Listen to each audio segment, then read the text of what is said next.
The job market is so bad that people aren't even going back to full-time work anymore. I was scrolling on LinkedIn earlier, just kind of catching up on things, and I'm seeing a lot of people talking about how they're just choosing to freelance or contract work, not even creatively, like cleaning houses, like making websites, Uber Eats, anything considered contract work. They're actually making more money doing multiple part-time jobs than picking one full-time job and like getting underpaid and overworked. I never thought I would see that in our society where people are just so over it. Obviously there are people getting hired, but like there's also a lot of people that are been searching for like 6 months to a year and they just don't want to deal with it anymore. It's the endless interviews, it's the endless rejection. I mean, it gets really tiring after a while. If you don't have a job, got laid off, or you're unemployed right now, are you like pounding out job interviews? Are you trying to get part-time jobs, or are you starting your own business? The world is so different now. People are starting to realize something uncomfortable. A job does not feel like security anymore. That is why more people are turning to freelancing, contract work, delivery apps, cleaning houses, building websites, selling skills online, or stacking part-time income instead of chasing one full-time job that still does not pay enough. And it is not because people are lazy. It is because they are tired. Tired of endless interviews, tired of getting ghosted, tired of applying for 6 months just to be offered a salary that cannot cover rent, food, gas, and basic life. For a long time, work was supposed to be the trade-off. You gave your time, your energy, your body, your schedule, and in return, you got stability. But now people are working full-time and still needing a second hustle after they clock out. That changes how people see jobs. Because if the job cannot afford your life, then it stops feeling like a career and starts feeling like a trap. And maybe that is why so many people are betting on themselves now. Not because it is easy, but because the old path stopped holding people up. It's crazy. You got to be privileged enough to get these lower paying jobs. I mean, these jobs that are like $20 to $25 an hour and are always hiring and are everywhere, that don't really require you to like do a lot of manual labor. Because in order to do these jobs, you have to be living with family, and you also have to have the privilege of your family allowing you to be able to save money, because no one can live on that income alone. To be honest, I just think it's another sign of the identity crisis that we face here in America.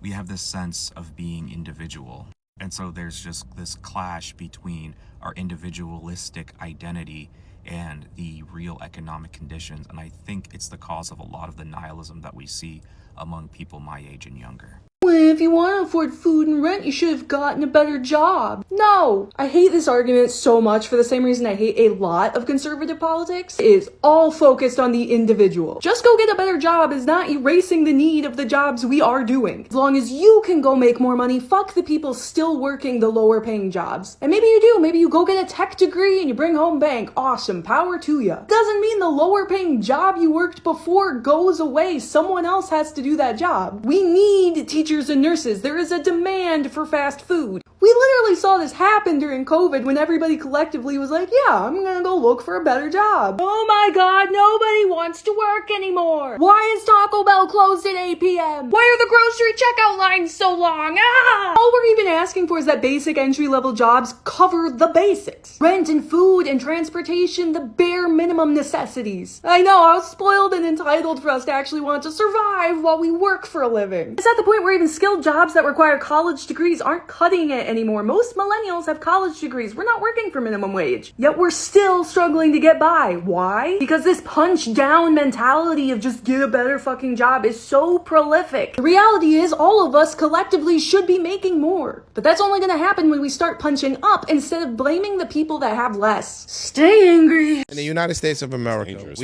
it's the world. We've never had a place where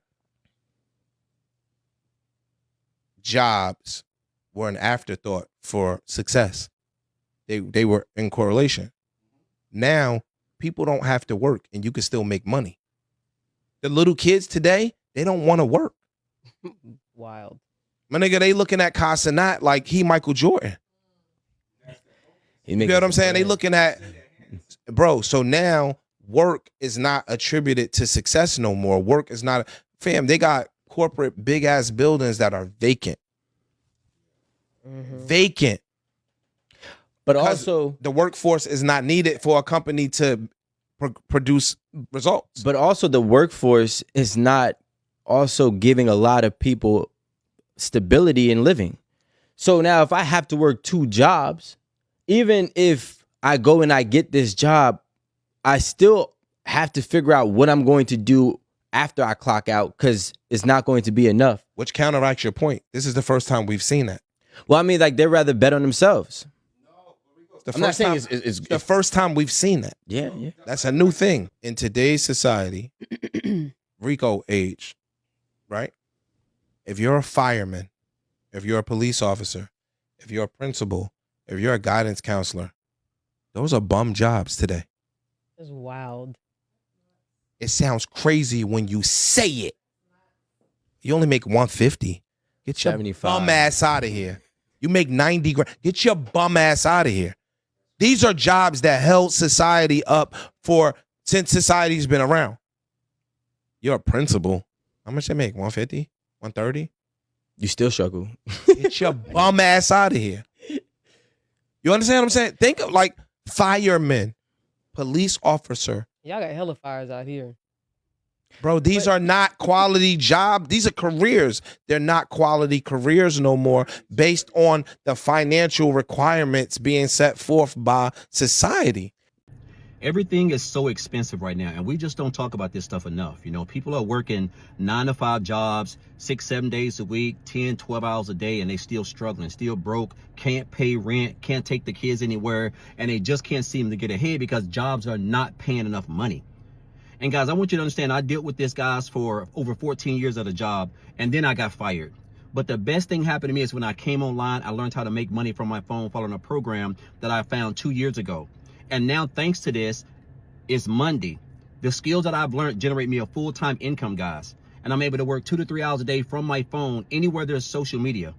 Imagine if you could learn how to generate a full-time income from your phone so that you wouldn't have to worry about struggling, going and working 10, 12 hours a day. I didn't think it was possible either. But I'm thankful and grateful that 2 years ago, I came across this blueprint. And now I'm a part of a community of almost 60,000 other people who are learning how to make money from their phone. And if you're someone who's tired of working long hours, tired of not making any money, and tired of struggling, and you'd like to learn more about the blueprint that has kept me out of a job for 27 months, guys, then come at info, and I'll send you guys over exactly what I found. All right, I'm going to walk you through exactly why salaries are lower, and it feels like companies want to pay you less. So essentially, coming out of COVID during the Great Resignation, we're all familiar with that at this point, there was essentially an arms race for talent. It wasn't a matter of can we afford this person or do we even have a job for this person. It was when someone like this becomes available, we get them at all costs. And literally in some cases, it was at all costs. And now that things have cycled and companies have realized that they are completely bloated with people and they need to offset some of this headcount. So they start doing all the layoffs, right? But now as people come back in, they're like, you know what? We don't want to pay them as much anymore. And now's a really, really good time not to pay as much because you have so many desperate people out there that we're going to find someone who's willing to take less money. And in doing that, it's not just a short-term fix. They're actually resetting the market of what certain roles should and will be paid moving forward. So just because you got a job in 2022 making $100,000, that same job today may pay 75 or 80 hard stop. And don't think this is an accident. The pay is not just lower because there's more. It's not a supply and demand issue is what I'm trying to say. I'm rambling on a little bit. It's not a supply and demand issue. What's going on is they're using supply and demand as a mask to lower pay moving forward. And they're not going to raise it back up anytime soon. And this is where the conversation gets bigger than unemployment. Because people keep saying, just get a better job, like the lower paying jobs disappear once one person escapes them. But they do not.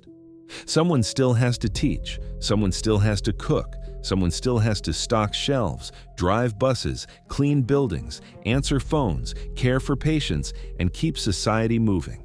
So when those jobs do not pay enough to live, that is not a personal failure. That is a system failure. And now even skilled careers are not always enough. People with degrees, experience, and full-time schedules are still struggling. Jobs that used to mean stability now barely keep people afloat. That is why so many people feel lost. Work used to be connected to survival, then it was connected to success. Now, for many people, work is just something they do before going home to figure out how to make more money. And companies know people are desperate. They know people need income, so they lower salaries, stretch workers thinner, and call it the market. But people are waking up. They are realizing that being employed does not automatically mean being secure. They are realizing that a paycheck is not enough if every necessity keeps rising faster than their wage. So when people freelance, start side hustles, or refuse to return to traditional work, it is not always rebellion. Sometimes it is survival. Because the real question is not why people do not want to work. The real question is why work no longer guarantees a life. Since you fuckers don't seem to get it, there is no such thing as a job that's supposed to pay less than a living wage. When you say some jobs are not supposed to pay a living wage, what you're actually saying is some businesses should have their expenses paid for by the taxpayers. When a company fails to pay its worker enough to afford food, they go on food stamps. The taxpayers pay for that. When a company fails to pay its workers enough to pay for rent, the worker gets on government-assisted housing. The taxpayer pays for that. When someone cannot afford medical bills because they're not paid enough, the taxpayer pays for it. These goddamn companies are stealing money out of your pockets to pay for their business expenses, and you're licking their boots and blaming all the people who are just trying to get by while defending the motherfuckers who are literally making their expenses your responsibility.